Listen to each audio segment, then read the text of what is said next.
আজ ঈশানের জন্য নতুন একটা রেসিপি করলাম। ডাল করেছি, মানে ডাল সবাই করে, তো আমি আজকে কুমড়োর শাক দিয়ে ডাল করেছি।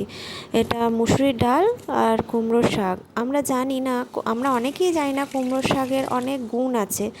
আমি মানে জানতাম না নিজেও, নিজে একটু জানার চেষ্টা করলাম, তাই জেনেছি। তাই ভাবলাম যে আজকে কুমড়োর শাকটা যখন সবারই বানাচ্ছি, তখন ওর জন্য একটু বানিয়ে ফেলি। তো এটা শাকটা অ্যাকচুয়ালি, ডালটা অ্যাকচুয়ালি সবার জন্যই বানানো হয়েছে বাড়িতে। তো আমি এই শাকটা মেনলি মানে লঙ্কা ছাড়াই বানানো হয়েছে ওর জন্য। তো এখানে দেখতেই পাচ্ছ কুমড়োর শাকটাকে আমি একটু স্টিম করে নিচ্ছি। ওই ডাল আর শাকটা না হলে না হবে না, ওই অনেকক্ষণ কড়াইয়ে বসিয়ে করা আমার অত ধৈর্য নেই, তাই একটু প্রেশার কুক করে নিচ্ছি। আর তোমরা রেসিপিটা দেখতেই পাবে। আমরা অনেকেই জানি না কুমড়োর শাকের প্রচুর গুণ রয়েছে। প্রথম কথা তো এতে প্রচুর পরিমাণে প্রোটিন রয়েছে। এছাড়া এতে আছে vitamin A, vitamin C, iron, calcium, কি নেই কুমড়ো শাকে।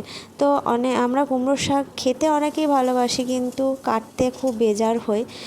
তো এটা আমাদের বাড়িতেই হয়েছিল, এটা তো কোনো সার নেই, কিচ্ছু নেই, তাই আমিও লোভ সামলাতে পারিনি। আমি ঈশানকে দেওয়া থেকে আর কি, ওকে অল্প একটু বাইরের মানে বাইরে খাবার মানে আমাদের বাড়ির সবাই যে খাচ্ছি সেই খাবারটা দেওয়ার চেষ্টা করছি এখন। আগে তো একদমই দিতে পারতাম না, অল্প যখন পেটটা ভালো থাকে তখন দেওয়ার চেষ্টা করি। আবার মাঝে মাঝে যখন পেট ঢিস ঢাস করে তখন তো আর দেওয়াই যায় না, তখন তো আবার সেই পাতলা পাতলা ঝোলে ফিরে আসি।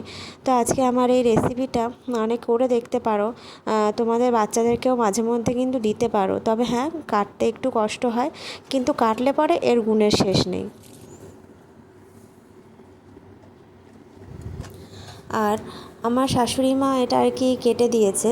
তো আমি বলতে বলতে স্টপ হয়ে গিয়েছিলাম, একটু অন্যদিকে মাইন্ডটা চলে গিয়েছে।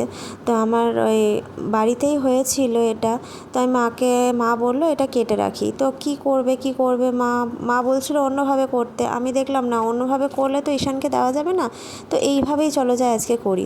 তো এইভাবেই করেছি। তোমরাও কিন্তু করে দেখতে পারো, খুব ভালো হয়।